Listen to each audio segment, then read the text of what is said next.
আসসালামু আলাইকুম বন্ধুরা, সবাই কেমন আছেন?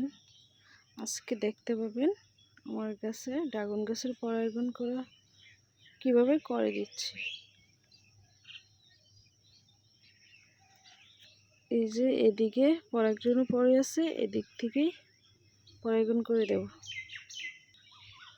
আমি এদিক থেকে একটা পাপড়ি ছিঁড়ে নিয়েছি। এই যে পাপড়ির মধ্যে পরাগরেণু আমি দিয়ে দেব।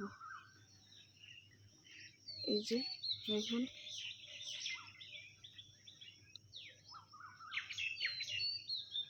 এই যে দিয়ে দিলাম, হয়ে গেল আমার পরাগায়ন।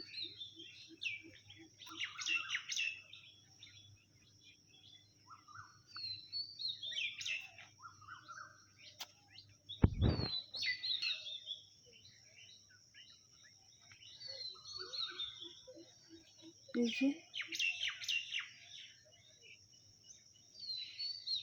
এই হয়ে গেল আমার পরাগায়ন।